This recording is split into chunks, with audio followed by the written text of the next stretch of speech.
Well, I think there's some really lovely things in your film, but I also have got comments, and as a filmmaker myself, I'm slightly loath to have this conversation in a way, because I know that as a filmmaker, when you've got a cut, all you really want anyone to tell you is that your cut is perfect and magnificent, and that's not what we want. A little part of you is wounded when that isn't what you hear. So I apologise for any wounding that comes along. I'm very, very comfortable with the subject matter. I have no reservations about that at all. I think it's beautifully edited. I watched it yesterday and I was thinking this morning what had really stayed in my mind. And if I say what really stayed in my mind, it was you two. You are the most memorable characters in the film and the ones that I empathise with most. Wow, that's nice to hear. I'm going all the positives and then I'm going to come in hard. Yeah. I started watching and within the first couple of minutes I was in tears. I was in tears about the fact that your son had died, and I felt the most huge empathy and compassion for both of you, and I was crying. And put me, which I think the film needs to do, it put me in touch with my fears, all parents' fears about losing my own children. And I felt that I was about to embark on a really, really powerful journey right at the front. But I didn't cry again. So my question is, this is a subject which is quite easy to make any parent cry about, and you only had to open your mouths and I was crying. So why did I not cry again? Right. Because I would want to be crying more in a film about parents losing their children. Something is getting in the way of me responding and being on the journey with you that I want to be on. So my big question is, what is the organising principle of this film? Because I don't know. I've no idea why you're in America, because you're in Thailand, which is lovely, and you're British, and then you're in America, and I don't know why you're in America.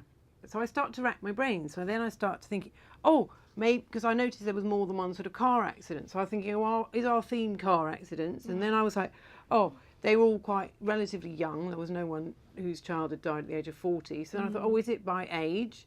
But the minute as a viewer you start trying to work that stuff out, you're distracted from what you're watching. Yeah. So you've got lots of good characters and they've all got interesting things to say, but I was busy whirring away thinking, I don't know what's going on here.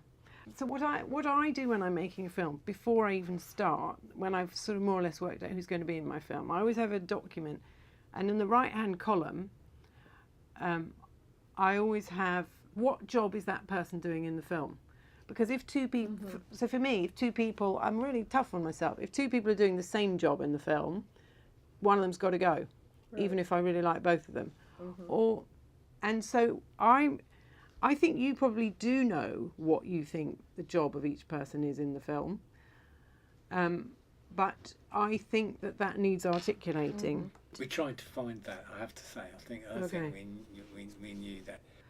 In each of those instances, I was interested to know from you two, which you could add after the encounter, which of those responses did you relate to? Which ones helped you? And in each instance, were you learning stuff from these people that you didn't already know? Or was it all very familiar? I didn't know what journey you were on. I didn't know what you were discovering. And I think that's going to require some honesty from you, because you're not telling us whether it's put a strain on your marriage, or you're not telling us whether you wish you'd stopped your son from going. You're not telling us. That's where we need someone outside of us to be able to facilitate that. And that's the problem that we have and that we're looking at now. Right. It's horrendous, actually. Yeah. That's the biggest thing. Why is that horrendous? Okay. And we've heard that before. One comment was that you've got everybody else to open their hearts up to you, but you're not opening your hearts up to us. And so in a way, I feel pretty kind of weird and a little bit guilty about the fact that we turned our camera on other people to get them to say what we want to say, and we don't have the courage to say it ourselves. But I think that if you could be brutal and have less people in it and be clearer about the arc that it is that you're constructing, and you simplify in a way, Yeah. you'll have a much stronger film. Yeah. I don't think you should be afraid of making a film that is about That is. just is about feeling. Yes. I think that's Yeah, fine. yeah. I think maybe But you're it's being- shying away a bit it's- from that. Definitely, absolutely. Not shying away from it, really balking at it. Really, really balking at it. You know, I think you've got really, really powerful material, and it's just, it's like a sort of osteopath. You know, when they move things around, it grinds your bones, and it's quite painful. It Very makes a hurtful. horrible noise. Yeah. But I think you've got to do a bit of that. Well, Vanessa was relatively brutal, but it was very good to hear what she had to say.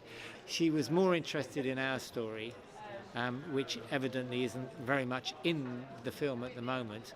But the fact that all of these stories that we'd shot in the States got in the way for her, rather than illuminating anything about grief, which was, that was hard to hear. What do you think? I think she was great. She was really direct and honest and brave, actually, in her feedback. It wasn't easy for her. But the message is quite a positive one, even though I find it slightly daunting. But the message is that the story is about us. In other words, we have to put ourselves more centre stage than we already have. Altogether, it was really helpful. Not what I wanted to hear. I wanted her to just love it. But then, hey, that's not going to happen.